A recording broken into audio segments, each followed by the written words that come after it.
Okay, guys, in today's video, we're going to be doing a top 5 solos with their builds in Smite 2. This is for the open beta patch. So this is going to be when Aladdin is in the game, Joust and Duel have entered the game as well. Obviously, this is for Conquest, so keep that in mind. But yeah, I'm going to give you guys the top 5 solo laners who you should be playing to grind and win all your ranked games. And I'll give you their builds as well. Pretty straightforward stuff. There's no God Builder in Smite 2 yet in the main menu, so we're going to go into jungle practice each time as I pick the character, and I can show you the build. And yeah, we're also doing this live on Twitch right now. Twitch chat, say hi. Top right. So Lil can edit it in. Say hi up there. Come on, surely some of you guys could say hi. Hi, YouTube. Coming in at number 5.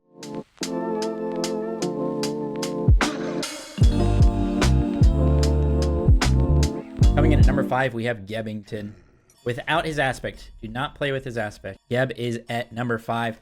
He just came out. He's super strong in general. He's good in support. You can maybe even see him in like jungle and mid and such, but he's very, very strong. His passive is crazy. His one clear potential is very, very good for solo. You can one-shot the back camps, and especially with the build I'm going to show you, you're going to run around and hyper farm, be super tanky, while also still doing relevant damage. But yeah, and he's also a ton of fun, something to keep in mind.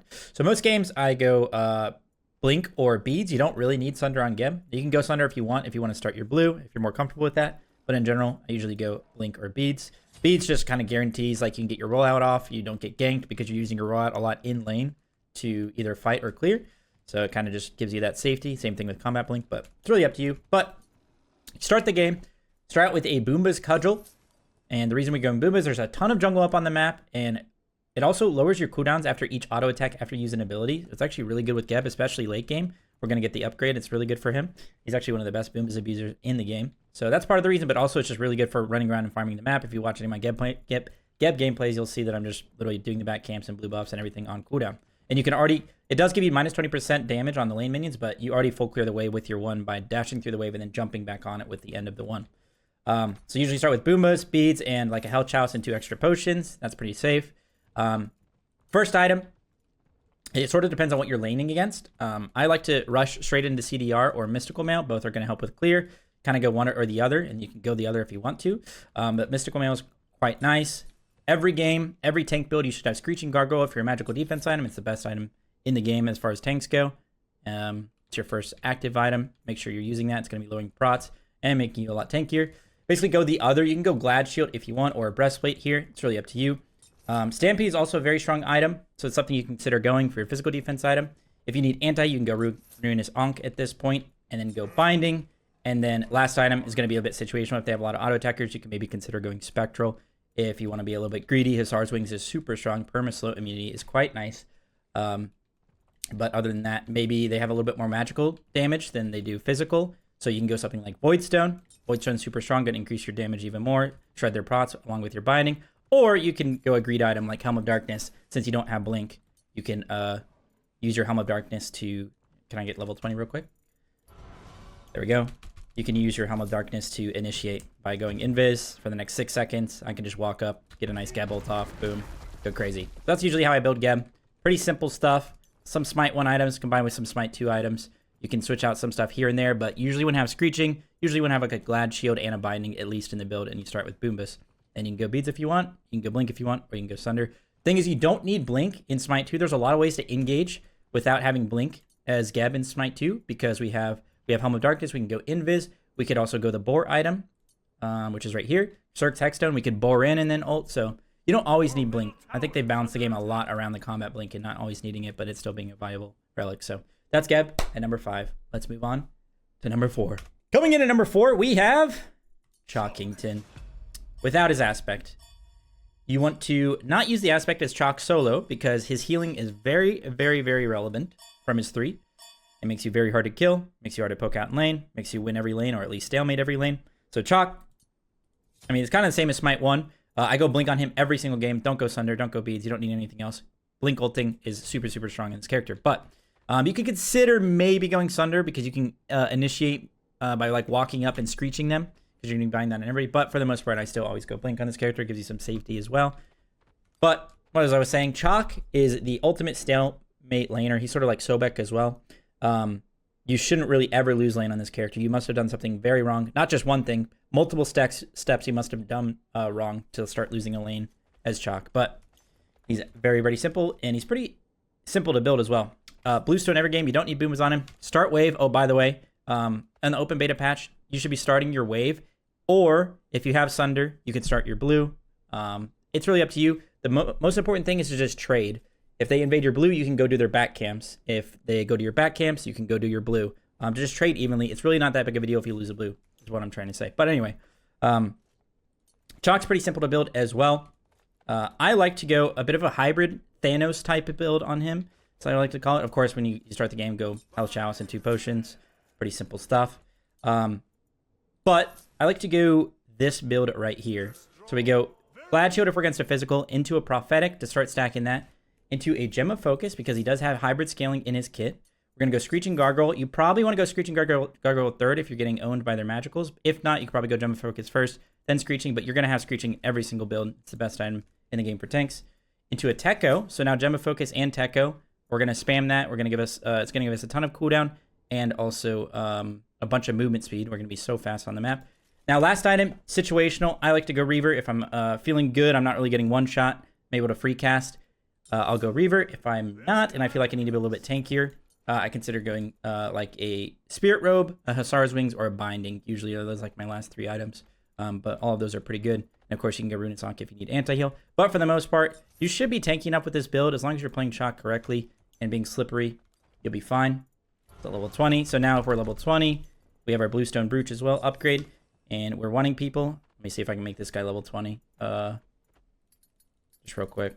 Just to show you a little bit of the damage that it can do with your poke. Boom. He's level 20. If I hit my ones from a distance, it's going to Reaver proc, it's going to Bluestone proc, and it did 600 damage from my one. And that's a, you know, that's a Ymir. So, pretty good stuff. That's what you want to build on Chaac. If you're not comfortable with a bit of more damage Chaac, you can always go that other route. You can get a Mystical somewhere in here as well if you like that. But, I mean, it's really simple. Kind of just fill it out with the items that you were going to go anyway. Maybe not go Binding. You could not have Binding. You could have something like a Pridwin. Also going to give you some cooldown, and it's nice to pop. You can also pop in your ult like that. Anyway, that's Chaac at number 4. Coming in at number 3, we have Mordred. With his aspect, that is a very important, vital aspect of this selection at number 3. You want to have Aspect Mordred. It's much better than his base kit, and it's definitely much better in solo for the build that you go, because you're going to be spam proccing your items. So, I go Sunder on Mordred every single game, basically. He has enough mobility and safety. You don't really need Blink. You don't really need beads. He's safe, and you're not really ever going Aegis Rochelle in solo. So, for that reason, we go Sunder every game. And part of the reason I go is because with your charge ult, you can Sunder them right before you take them in the air. So this character with the aspect is a big lane bully. He has a lot of pressure. It's very hard to win trades against him. So it's very easy to win trades as him. I go Bluestone every game. You don't need Boombas. His clear is good enough. And this will give you a ton of pressure and damage early game on the gods because the Bluestone procs are crazy. And your 1 is the hardest hitting ability pretty much in the game at level 1 against most solo laners because it does 2 hits of damage. And it ends up hitting for like 160 or 170 with Bluestone procs. And then you can dash on him. You can Sunder him. You can do a bunch of damage. But anyway. Yeah, very strong character with the aspect. Make sure you're selecting that. If you don't know what the aspect does, it basically resets. It resets your dash every time you hit an ability. So your dash is your interact button. Every time you hit one of your base 3 abilities or even your ults, it'll reset that dash. And it procs items and does damage. So super strong. The reason, and because it procs items, we're going Shield of the Phoenix. You can go Prophetic if you want. If you like stacking that and being a little bit stronger and tanky your late game, you can slam that in the build. Going another proc item in Glad Shield. And of course going Screeching Gargoyle. Like I said, every single tank build should have it. You can go Binding because it will proc on your ult. It will proc on your root from your base ult as well. So that's something you can consider going. A lot of games I just slam a Spirit Robe or a Mystical as well. And I've been buying Hussar's Wings a lot lately. You can also go a Shifters because if you use Strength and Int, and Mordred is a hybrid scaler. You could also go Void Shield for a little bit of physical defense because I think on these types of characters, as opposed to some of the others, you kind of want to have a little bit more threat. So Void Shield can be good for that. But you can round out the build with pretty much whatever you want. The first 4 items are what's really core. A lot of the other stuff is going to be situational. So level 20. Boom. There's our Bluestone Brooch. And yeah, super strong. Just to show you that interaction that I was talking about. Let me get my charge ult here real quick. I'm going to reset him a bunch so I can just get it. All right, we'll reset him. interaction. This is why you buy Sunder. You can charge ult in, and right before you hit him, hit Sunder, and it'll do extra damage while they're in the air. You'll probably end up doing like half of a Squishy's health. So, bada bing, bada boom. As Mordred, you just want to dive their carries late game. You can kind of one-shot them, especially with you Screeching Gargoyle. You can make it hard for them to get away. You just Sunder them, you charge ult them, and then you kind of move around with your dashes, and you'll be feeling pretty good. Okay, so that's Mordred number 3. Coming in at number 2. Yeah, you would, Trap. Coming in at number 2, we have Hades. Tanks are not that great late game in Smite 2. So Hades is one of the few characters that actually kind of scales and gets better as the game goes on because you build full damage on him. And I'll show you the exact build that you should go basically every single game and be feeling good with it. Another character you can kind of get away with some different relics. A lot of games I just go Blink. Super strong on him. You can still Blink in your ult to get away. You have a double dash with how you can, in Smite 2, you can use one of your first 3 abilities in your ultimate. And it's a different cooldown than your regular abilities. So that's super strong. So you can double dash and Blink away. So it's really hard for people to kill you. So a lot of games I go that. If I really need beads, I can go that because I can initiate with my dash and then I can dash again with my ult, or I can use an item that we're going to build that I'll show you guys.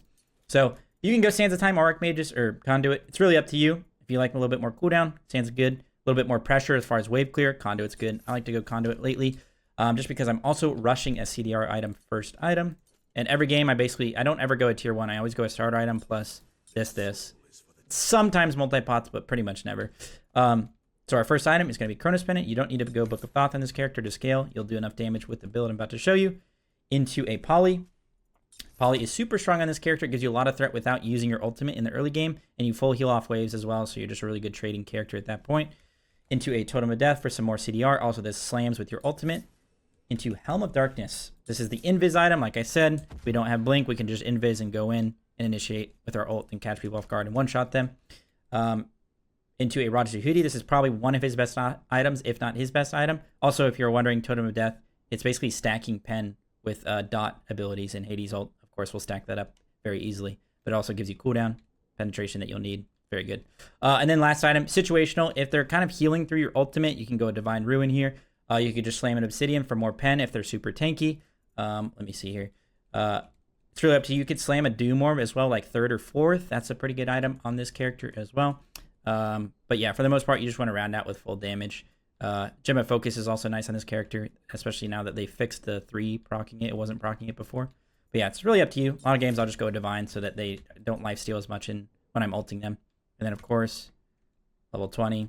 Our only option, of course, is to upgrade this to Archmage's Gem. And you can go Sands of Time upgrade. Really up to you. But yeah. So you can Blink and ult. You can dash and ult. And then dash again. And then you can get away that way. Or, let me see here. Reset cooldowns. You can like dash in, ult, and if they're really going on, you can blink away, cancel, and then just walk away. Or you can use the invis method and go in that way, you know. But yeah, that's Hades. Very, very strong. Full heals after every wave.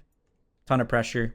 One of the few characters that can actually like carry a game late game from solo because you just get better as the game goes on. So that's Hades at number 2. I didn't have any honorable mentions. But if I were going to do an honorable mention for some characters, I think Mulan's decent. Herc is decent as well now.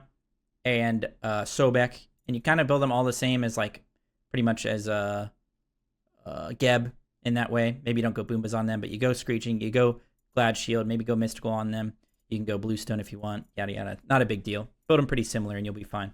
But yeah, those would be my honorable mentions if I were to put them in there. Maybe even Bacchus as well as an honorable mention. However, they're not number 1 because the number 1 soul laner that you should learn to play right now is Ra. This is especially true for your casuals in ranked, which is what this whole thing is for. This is what you should be playing in your casuals and climbing ranked come open beta if you're playing soul lane. It's Ra with his aspect, okay? Make sure you realize that. Keep in mind, it's with his aspect. Okay, the reason it's so strong is you have a ton of pressure, you're really good at hyper farming, you can hard carry the game with your heals, and healing is always strong in ranked and casuals when there's less team play going on, maybe even better. But yeah, it's super duper good. It's super good with the tank build, and it's pretty hard to mess up, I'm not gonna lie. It'll take a little bit of getting used to. You're gonna have to learn how to play with this aspect and stuff, but you can aim your ult and it still hits really hard. His 2 is insane pressure, and yeah. Most games, I will go Blink on him. You can go Beads if you want. You don't really need to go Sunder. However, if you are just super comfortable with that, because you like starting your blue and just Sundering it, sure. but for the most part, you don't need to go that. So on Ra, it might seem a little bit weird, but we're going to go Bluestone. And the reason for that is, one, it's going to proc on every one of our 2 autos. It also gives us 15 strength early game, which is really good for clearing the wave because all autos go off strength in this game. And yeah, it's just good proc. It'll be good late game because we'll get random Bluestone Breach procs for really good poke. But yeah. So we're starting Bluestone. Our first item is going to be Shield of the Phoenix. We're going to max our 2 in lane. You need to max your 2. That's where you get all your pressure. You're going to full clear your way with that. And because your 2 procs items, you're going to be procking Shield of the Phoenix every single auto off your 2. It gives you a ton of pressure. You're going to out-trade everybody. It's going to be super duper strong. You're going to go into a Glad Shield. Unless they have a magical jungler, then you can go Screeching Gargoyle here because you need to be tanky against them. But otherwise, just go that and go this. And then most games, I like to go Spirit Robe here because you're just going to be so hard to kill at this point. You know, you're a Ra. People are going to go on you. They're going to try and CC you, and you're going to get 40 of each prot. So you can get 70 prots from this item. It's going to be very hard for them to kill you. I go into Asclepius for a little bit extra healing. And of course, that the active, you pop this, 100% removed anti-heal for the next 3 seconds. So you can click that and then ult a teammate or ult multiple teammates near you, and you'll full heal them basically because it removes all the anti-heal. And last but not least, I like to go Hussar's Wings, like I said before. Very good. However, Ra's more of a team play character, so Stampede is also super duper strong because you can pop that when you're with your team. And of course, Ra himself is super fast, so the Stampede will make you go super duper fast. This is level 1, by the way. I don't even have the movement speed, the base movement speed from scaling up to level 11. So you can go that, but again, Hussar's Wings, perma slow immunity. You have slow immunity on your 2, but this will just make you even crazier, harder to lock down. You can go anti-heal if you need that, you know. Really, really up to you. Obviously, don't go binding because you have no CC in your kit. But yeah, a lot of games I'll just go Hussar's Wings. Something like that. Be feeling pretty good. Level 20. Boom. I guess I can show you real quick on the wave just how much pressure this character can have. But yeah, you're going to be proccing Brooch with this, as I can show you here. This guy's not level 20, but I'll go try and clear the wave real quick. I do have 6 items or 7 items, but the point stands. This is how fast you clear. You clear with basically 3 of those autos at level 6, 7. It's no real difference.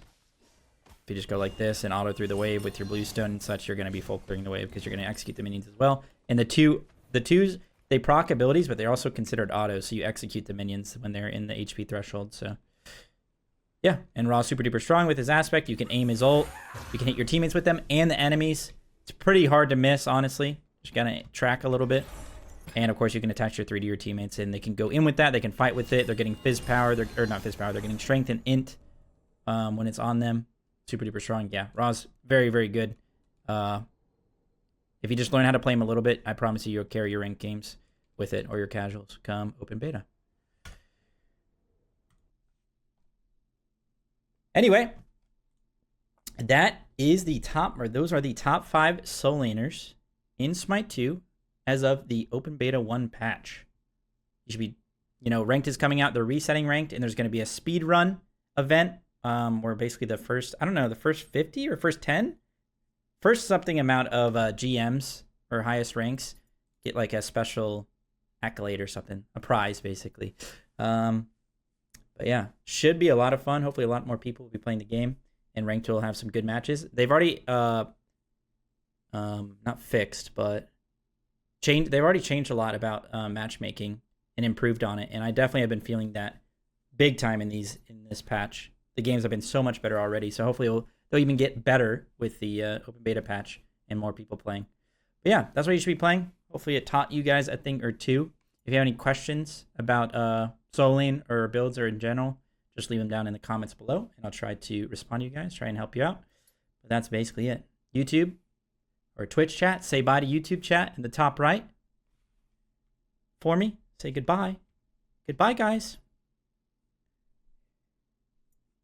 And hopefully some of you guys from the YouTube side come out and witness the next live stream / video we do on live stream. You can witness it live. But anyway, hope you guys enjoyed the video. Stay safe and healthy as always. Peace out.